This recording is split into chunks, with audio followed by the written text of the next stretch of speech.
Hello everyone, so this is again a next part of the notes in the microbiology class of the professor, and in this one we're going to be going over bacterial diseases, and once again I'll only be focusing on those slides that were actually marked for the questions on the actual exam because this is technically our final. So that being said, let me turn off Power Saver so it doesn't keep exiting out, and we'll begin with tuberculosis. So tuberculosis has been around for a long time. There's prehistoric evidence of it. Homer, the Greek poet, called it the grievous consumption that separates the soul and body. It's associated with stress and overcrowding. There are 30% of the labor deaths in England in the 1830s were caused by tuberculosis infection. All right, so tuberculosis is when the alveolar macrophages ingest the M. tuberculosis, the mycobacteria.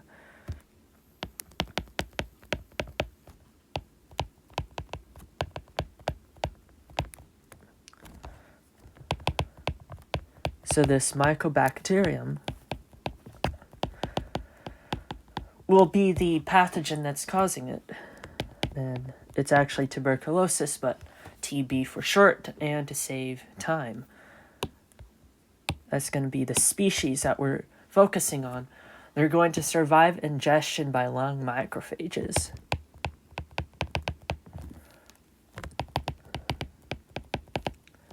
And instead, there's a fibrous capsule that surrounds the macrophages, excluding lymphocytes. So we're going to have, again, this capsule.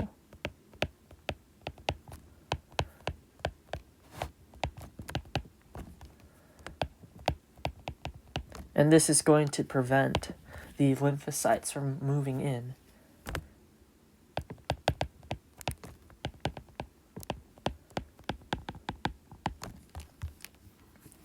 We're going to be making granulomas and tubercles.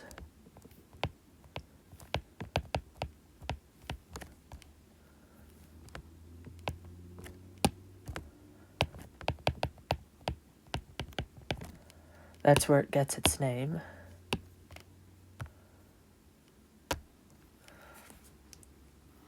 If there are adjacent lymph nodes, this is going to be called the Ghon complex.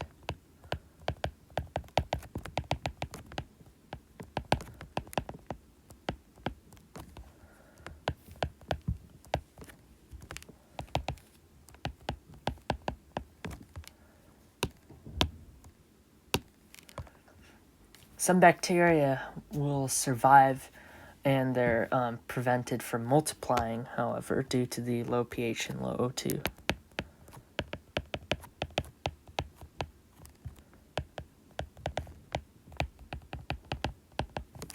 This is going to be a latent tuberculosis infection.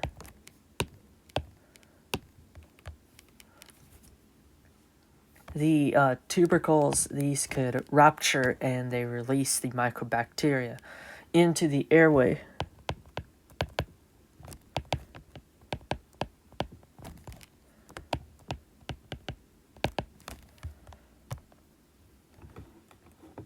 Alright, so we talked about the causative organism. It's the mycobacterium, and this is an acid-fast rod. No peptidoglycan in its cell wall. The transmission would be a vehicle of airborne.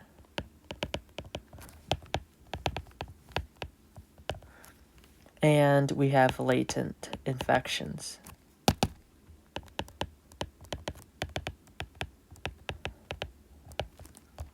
Incubation is 2 to 10 weeks. Virulence factors. There's going to be mycolic acid in the cell wall. And this prevents the phagosome lysosome complex or fusion. This allows them to again multiply in those macrophages. we could have a strong cell-mediated response as well.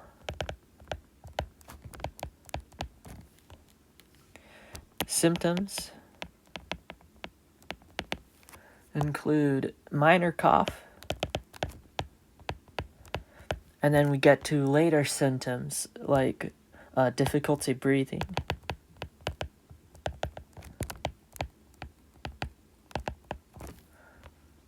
and also coughing up blood, as well as weight loss. Treatments, these two drugs, rifampin and isoniazid,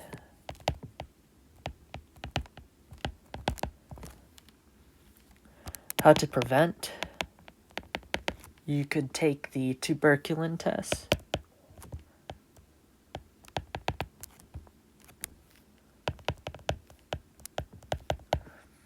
You could avoid the airborne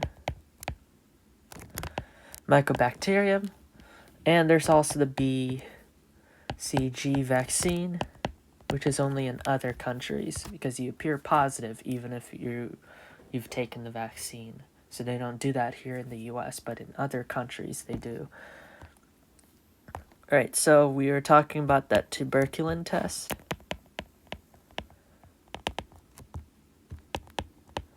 We're going to use a purified protein, derivative known as the PPD, and we're going to be checking for this bleb. And depending on the size of the bleb, this will determine if you're positive or not. If it's 5 to 9, this is positive in category 1. If it's 10 to 14, that's in category 2 positivity.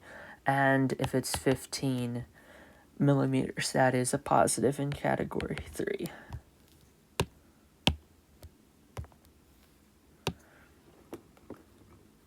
Nine million people a year develop the disease, and 2 million of them will die. This is the leading cause of death from a single infectious disease agent. Okay, now let's move to the Black Plague.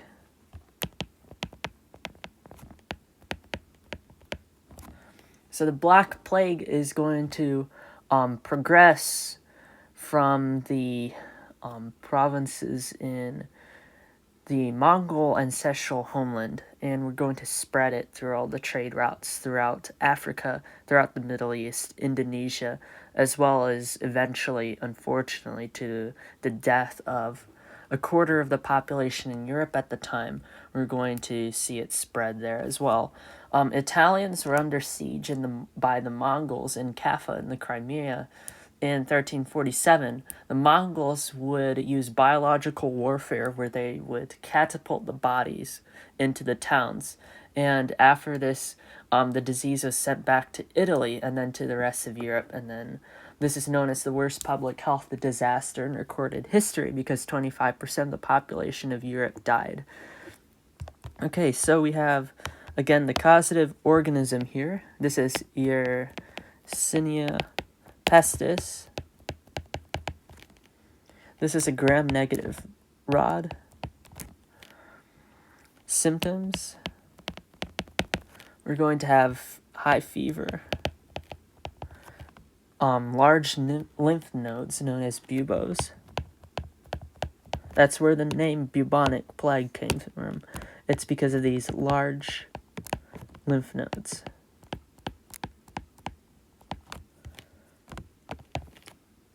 We could also have skin hemorrhage.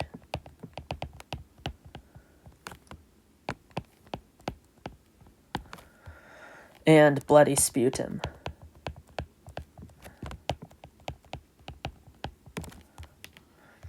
The incubation is 1 to 6 days.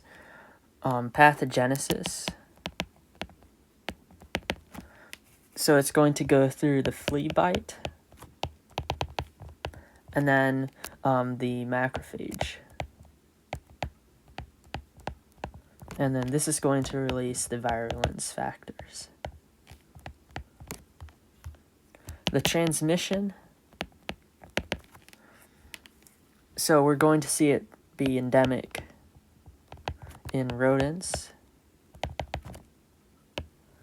It's the first step. And then it's going to, of course, go on to the flea on the rat. Again, fleas on rats. And then the pneumonic plague, so this is another subcategory. This is going to be person to person, and it's going to be found in the droplets, so this is going to be coughs and sneezes. That's how that version of the plague is going to be transferred. We have some virulence factors. We have 3 plasmids in the Yersinia pestis and their chromosome. So these 3 plasmids and the chromosome make the capsule. Anti-phagocytic, some chemicals that kill phagocytic cells, plasminogen activator,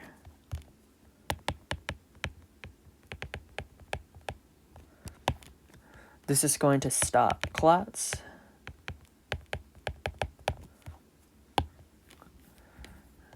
and YOP, which stops or interferes with phagocytosis.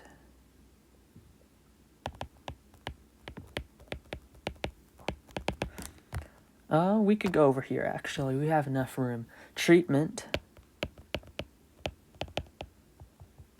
for the Black Plague includes ciprofloxacin and gentamicin. Prevention, we are going to control the animals and the fleas, and we're going to use vaccines.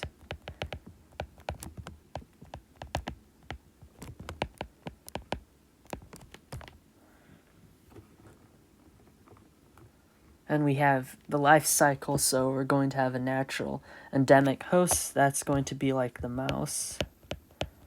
Then we're going to have the amplifier, which is going to be another mammal, non-human mammal. We're going to then have the flea bite, the human. And then, again, we also have that pneumonal plague, so that's going to be human to a second human via coughing or sneezing. There are about 7 cases each year in the U.S., mostly around the Southwest. Okay, so now we're going to be looking at the diseases of the lower digestive system.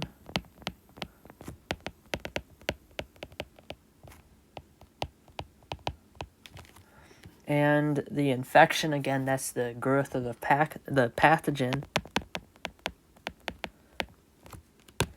And in general, the pathogens of the lower digestive system, they're going to penetrate the mucosa and start growing. We're going to have the actual incubation from 12 hours to 2 weeks. And there's going to be a ton of fevers involved. This is happening. Intoxication is when you ingest toxin, as the name implies, and there's going to be symptoms a few hours later.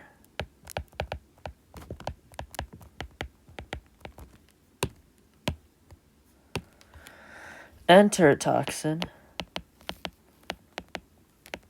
This is going to be the toxin that targets that intestinal mucosa.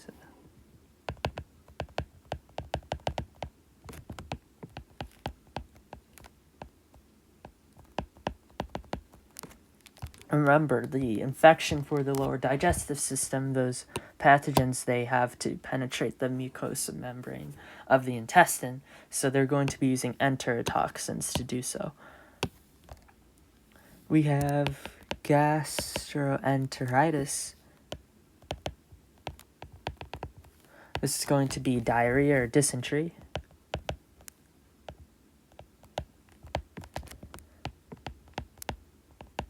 Dysentery again has blood involved.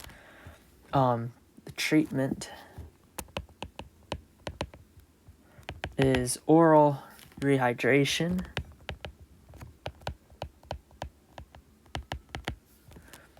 And the transmission is the fecal. Oral route. That's why it's so important to wash your hands.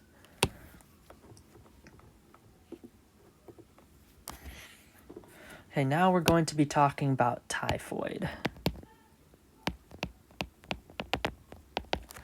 In 1829, Pierre-Louis coins the term typhoid, meaning typhus-like. It's not the same disease. In 1858, you had the Great Stink. In London, where the hot, dry summer had the River Thames emptied, and the Thames was used as a sewer, and there was fear of an outbreak. 1870s, the food, water, and other articles, they could convey the disease. And then in 1884, the bacillus that was involved was identified. Humans are the only hosts here with typhoid.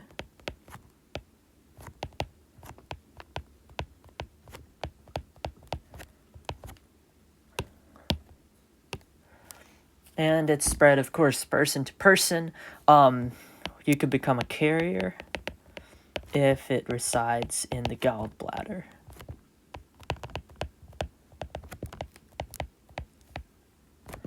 Without the competition. There's that term again, carrier. A famous patient involved with this would be Mary Mallon, aka Typhoid Mary. Let me go up here to my notes when we did this in class. So she just kept getting people sick. There's a whole story about it, so I need to check that out. Okay, now the causative agent is going to be Salmonella. We're going to have different types. We have typhi, self-explanatory. We also have para-typhi. And these are all, again, gram-negative rods. Remember, they discovered that bacillus back in 1884 when there's that outbreak all across London. So Salmonella, serotype typhi. We're going to have fecal oral again. Make sure to wash your hands. 1 to 3 weeks is the incubation. Pathogenesis.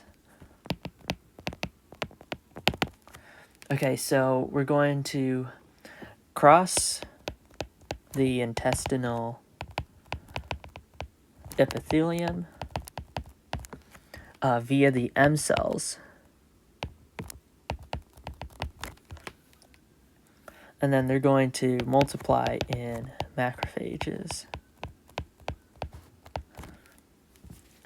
And then we're going to go into the bloodstream.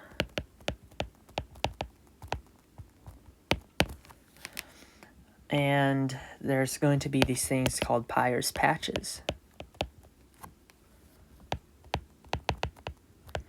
These can actually be destroyed.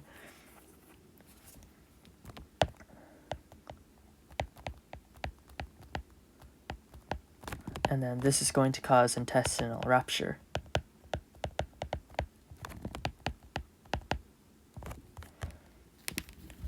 Signs and symptoms: fever, headache, constipation, abdominal pain, rupture, we've talked about that, bleeding, most serious of all, death. Prevention, you could have attenuated and inactivated vaccines. Treatment. You could use fluoroquinolones or combination therapy with those antibiotics, especially again with antibiotics or antimicrobials. We had run into this problem of misuse. So typhoid and salmonellosis are very similar. We had a decline since the 1940s in typhoid fever, but however, until 2007, we're going to have the spikes of salmonellosis, and that's a similar disease. There's a 1985 epidemic to contaminated milk, and it affected 14,000 people in the Midwest. There was a St. Louis cholera outbreak in 1849, and 5.5% of the population died because of the lack of a sewer system back then in 1849 in the city.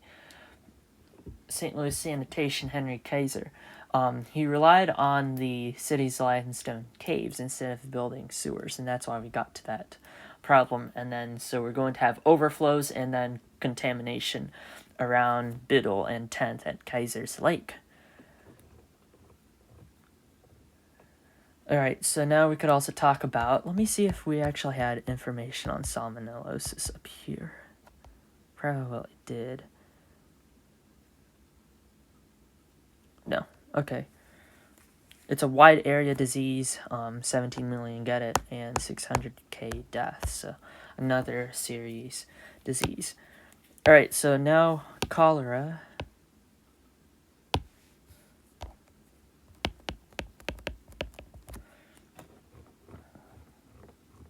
It's a causative organism, Vibrio cholera, and so I think all that was actually about cholera. Let me see.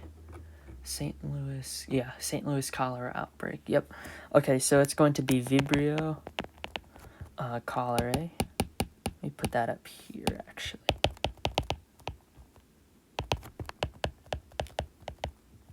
And this is going to be slightly curved gram-negative rod. It's gram-negative, and it's slightly curved like a boomerang. It's very salt and alkali tolerant.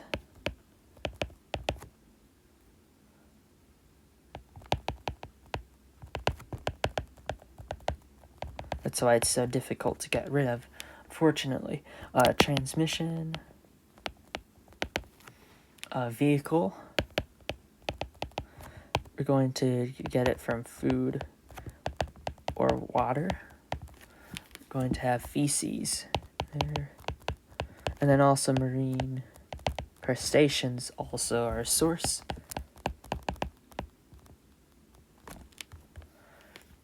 Incubation period is 12 to 48 hours. It's going to be an abrupt onset.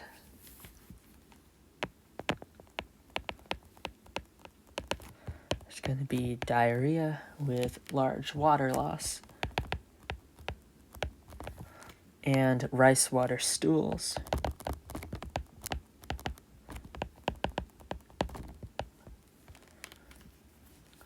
Okay, virulence factor.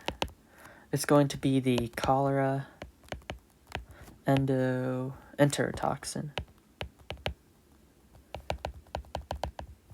And it's an alpha-beta toxin, AB toxin. Treatment, oral or IV rehydration with H2O and electrolytes. Prevention, of course, we're going to clean water, washing hands, and we're going to have a vaccine. This is going to be the B subunit toxoid plus the killed cholera.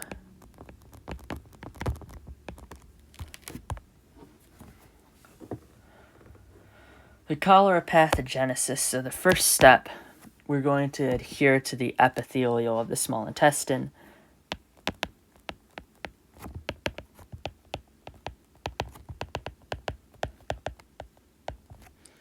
The B portion of that toxin attaches to microvilli.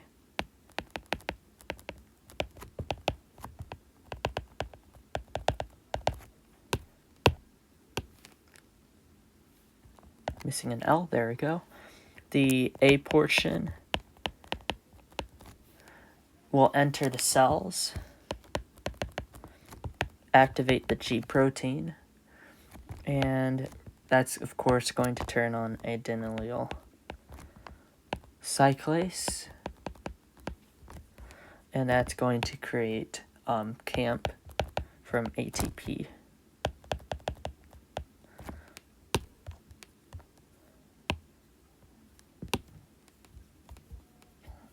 Sodium and other ions,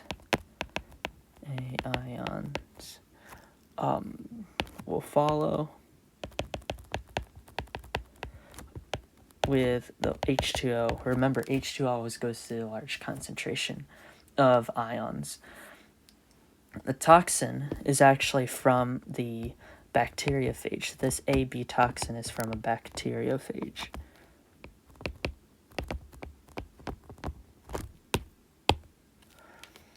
We're going to have lysogenic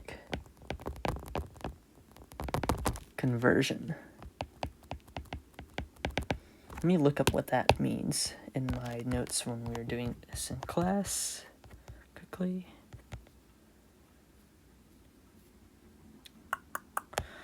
I didn't write it down. Huh. Maybe it just uses the lysogenic pathway. I think that's what it is. The source of most of the cholera is unfortunately going to come from the Bay of Bengal. Right now, these are all of the STDs that are in the course that are specific to bacterial infections. We're going to, of course, be transmitting them by sexual contact.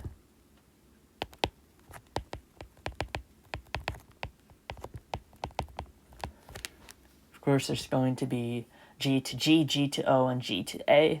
You can't be transmitted by inanimate objects.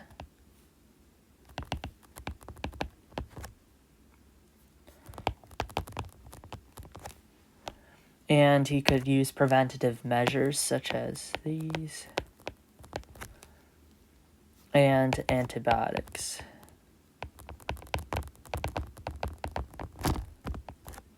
These are both important in fighting STDs that are caused by bacteria. First one would be gonorrhea.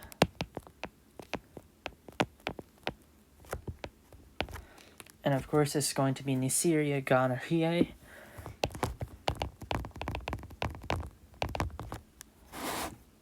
This is a gram-negative causa. It's also known as the flowing seed. Mode of transmission is direct sexual contact.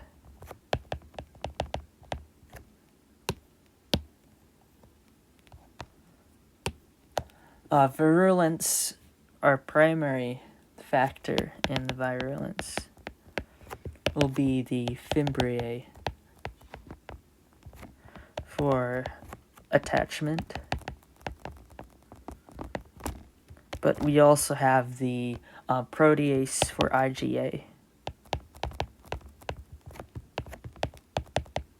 That's again one of the classes of the antibodies that we have. Complications include endocarditis, meningitis, arthritis, and Ophthalia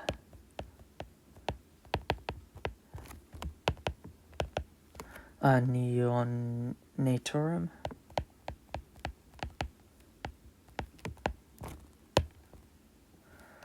Prevention, again using the two things we discussed earlier, like antibiotics and then condoms.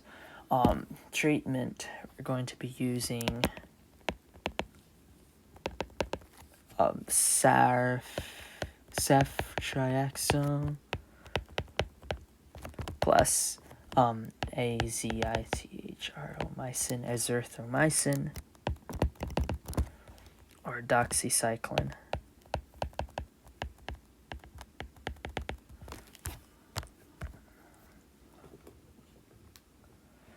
Men, the symptoms in men. Let's go here because they're kind of the same thing, like the complications. So painful urination. And we're going to have pus as well. In women, we're going to have few symptoms. And sometimes this is asymptomatic. We're going to also have PID sometimes. Neonates. That's the infection of the eye. Seen in newborns, so you're going to give antibiotics to a newborn in the eyes to prevent them from getting gonorrhea or this neonates. There's going to be a spike in the US around the 60s and 70s. Let's talk about syphilis now. So Columbus returned from the New World after, massacring all those indigenous people, stealing the land, forcibly converting a lot of them to Christianity. When he returned, there was an outbreak in Naples in 1494 of syphilis, and then it went to the rest of Europe. There's also this unfortunate event called the Tuskegee syphilis study. They don't teach you this in U.S. history classes, unfortunately, but I think they should, because this is one of the horrible things that the U.S. has done to some of its own people. We always talk about how sometimes government authority or government power in U.S. history class, people are against that. Well, this is a misuse of both government and medical, as well as scientific power, you could argue. So it was a progress study on syphilis, and it was from 1932 to 1972. And this is conducted by the Public Health Service in the U.S. So again, government sanctioned, healthcare sanctioned. 399 poor African Americans were denied treatment.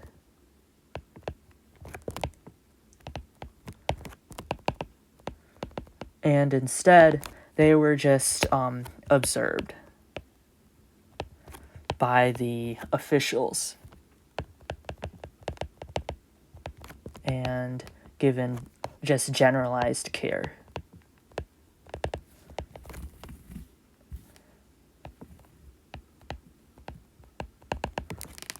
So they were never given that treatment for this disease, and that just robbed them, of course, of their livelihood and health. And so this is a dark time in U.S. history, this study. Again, there's ethics involved in the study of microbiology, as well as all platforms of science. So you need to still have good ethics. You need to still be treating people with human dignity and rights, I think. Whenever you're reading about these parts in history, it's just a grim part of our nation's history, and we need to, of course, do better about that. U.S. incidence of syphilis. There's a spike in around 1991. However, there's an overall decrease since 41, 46, and then going into the 2000s. The causative agent of syphilis will be Treponema palladium.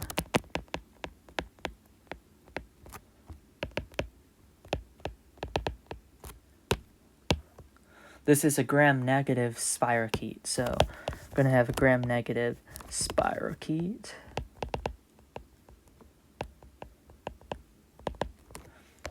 The transmission is, of course, direct sensual contact, kissing as well.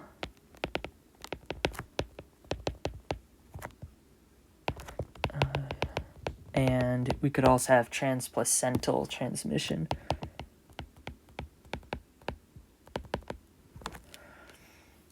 To 90 days is the incubation. Virulence factors include the lipoprotein, and these cause inflammatory responses. There are 3 stages. We have primary, secondary, and tertiary. More on that later. Treatment. You're going to use penicillin G. Prevention.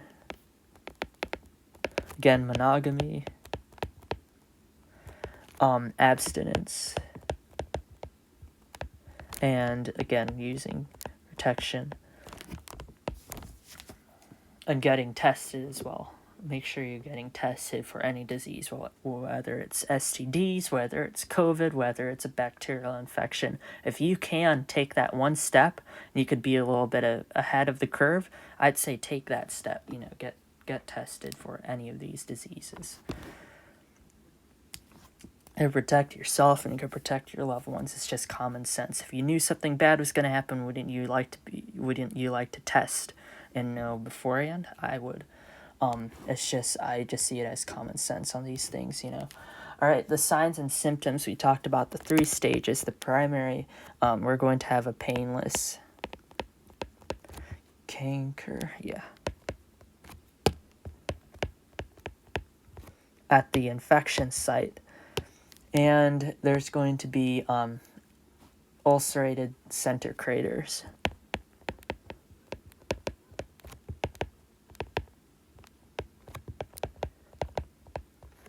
And in women, this is unnoticed. In men, it's more prominent. Number 2, or the secondary stage. So this is 2 to 10 weeks after. We're going to be in the blood. It's going to be multiplying there. Skin and mucosal rashes on the palms and soles of the feet. You're going to have malalace, hair loss, and fever. Stage 3, or the tertiary stage. In between, there's a latent period. And then stage 3, you're going to have gummas on the liver, skin, bone, and cartilage.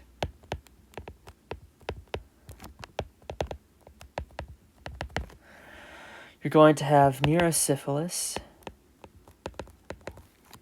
which is going to be delusional,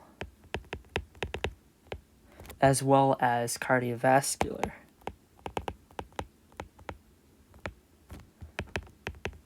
And this is going to be causing aneurysms.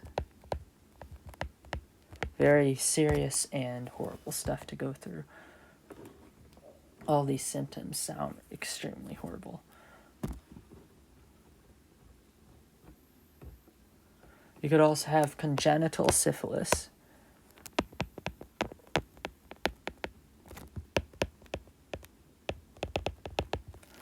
And this is going to cross the placenta. No signs or symptoms again in the mom.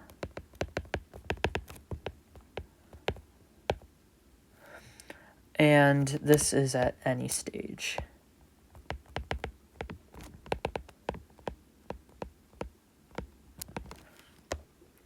And the damage to the fetus at the 4th month, unfortunately. This could cause the spontaneous abortion, stillbirth, a neonatal death,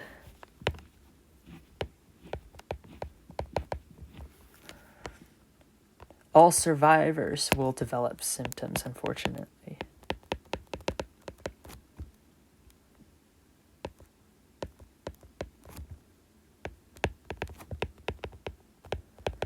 Again, that's why it's important to do these preventive measures and the treatments as well. So get tested for all these diseases, especially the STD ones, especially the ones that are degenerative diseases too from these bacteria.